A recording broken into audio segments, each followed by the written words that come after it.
मेरी झोपड़ी के बागात खुल जाएंगे, राम आएंगे, राम आएंगे, आएंगे, राम आएंगे। जय श्री राम, जय श्री राम। ये है आज की आधुनिक अयोध्या। तो चलिए इसे गहराई से जानने की शुरुआत करते हैं। बस अड्डा।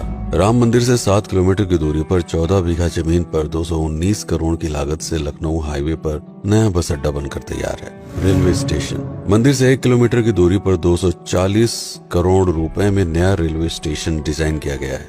भविष्य में अयोध्या से दिल्ली, मुंबई, चेन्नई, बेंगलोर, पुणे, कोलकाता, नागपुर, लखनऊ और जम्मू जैसे शहरों के लिए विशेष रेलगाड़ियां चलाई जाएंगी।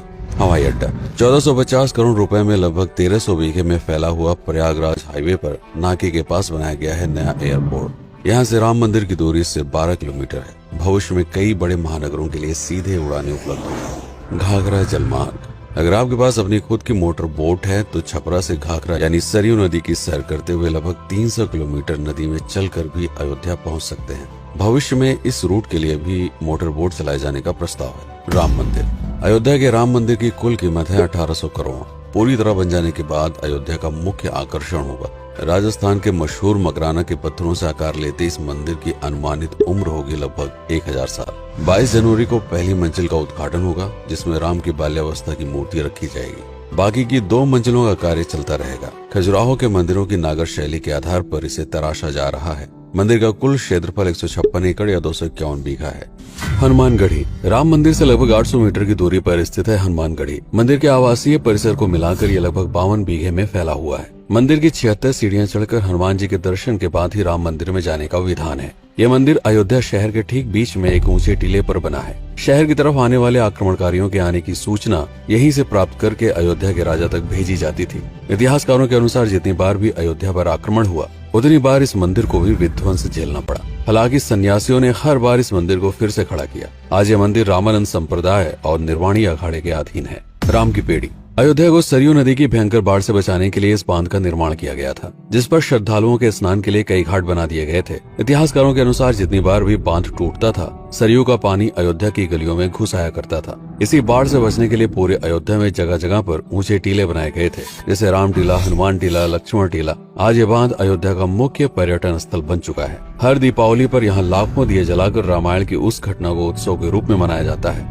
जब श्री राम अयोध्या वापस लौटे थे। अयोध्या के कई बार उजड़ने के पीछे एक कारण इस नदी को भी माना जाता है। हालांकि इसी नदी की वजह से यहाँ पर गन्ने की खेती बड़े स्तर पर की जाती है। लता मंगेशकर चौराहा।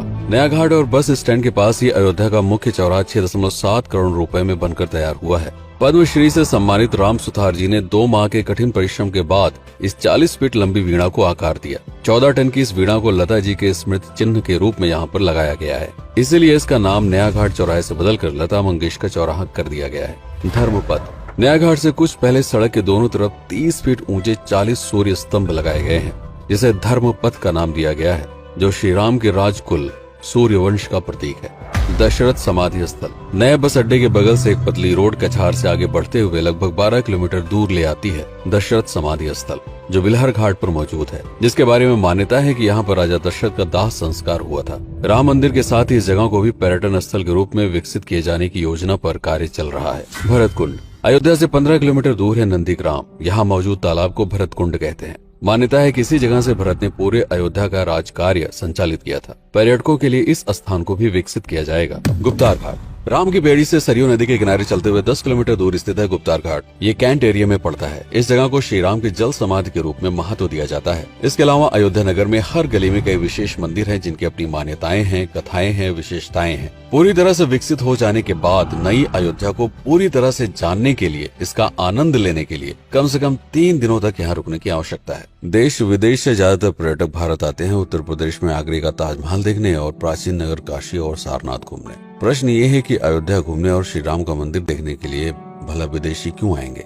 और इसका कारण है भारत में लिखी गई राम कथा की सबसे पहली और प्राचीन पुस्तक रामायण। भारत में रामायण के अलावा कंबोडिया में रीमकेर, थाईलैंड में रामकियन जो कि वहाँ की राष्ट्रीय पुस्तक है, इंडोनेशिया में ककनिक, नेपाल में भानुभक्त रामायण जैसी पुस्तकों में वाल्मीकि की रामकथा से प्रेरणा लेकर इसे अपने अपने देश की संस्कृत के हिसाब से फिर से लिखा गया है।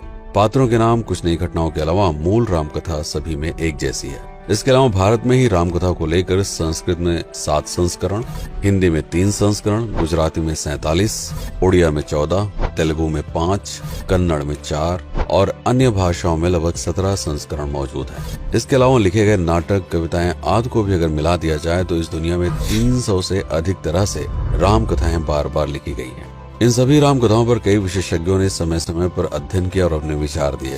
Father Camille Bulcke, Hermann Jacobi, Wendy Doniger, Edward अल खरर, Alf Hiltebeitel, Paula Richman, Aubrey Menon, Ramesh Menon, Radha Vishwanath, Shantanu Gupta, Meenakshi Jain, Lala Sitaram, Swami Gyanananda Saraswati जैसे कई लोगों ने समय समय पर राम कथा को लेकर गहन शोध किया और इसमें छिपे हुए मूल कथा के साथ ही इसके इतिहास को समझने का प्रयास भी किया। राम कथा थी कौशल प्रदेश के द्वारा किष्किंधा और लंका पर विजय प्राप्त करने की पहली बार एक अखंड भारत के निर्माण की। रामायण महत्वपूर्ण इसलिए हो जाता है क्योंकि ये अखंड भारत युद्ध से अधिक व्यक्ति के आदर्शों, सूझबूझ, मित्रता जैसे गुणों से स्थापित हुआ।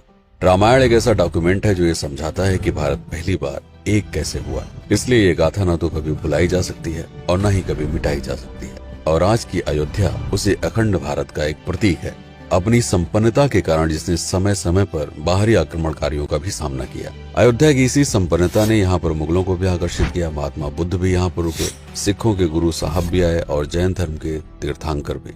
सिर्फ आए ही नहीं बल्कि उनके अनुयायी यहीं पर बसते चले गए। अयोध्या कितनी बार बसी, कितनी बार उजड़ी, इसके बारे में बहुत अधिक प्रमाण उपलब्ध नहीं है। सूर्यवंश के पतन के साथ ही अयोध्या का भी पतन होता रहा। बीच में कई सौ सालों तक अयोध्या मानो विलुप्त सी हो गई। इसका कारण क्या था, इसका कोई प्रमाण नहीं है। अयोध्या को फिर से खोजकर उसे स्थापित करने में बार बार राजा विक्रमादित्य का नाम आता है, लेकिन विक्रमादित्य एक उपाधि है जिसे कई राजाओं को दिया गया था। तो ये कहना मुश्किल है कि किस कालखंड के कौन से राजा ने यह कार्य किया। कुछ विशेषज्ञों का मत है कि यह काम उज्जैन के राजा विक्रमादित्य ने किया होगा। नंद वंश, मौर्य वंश, शुंग वंश, गुप्त वंश आदि के साम्राज्य में भी अयोध्या का वर्णन प्राप्त होता है। सबसे बड़ा विध्वंस हुआ 1527 के आसपास बाबर के कार्यकाल में, जब राम मंदिर को ध्वस्त कर बाबरी मस्जिद स्थापित की गई।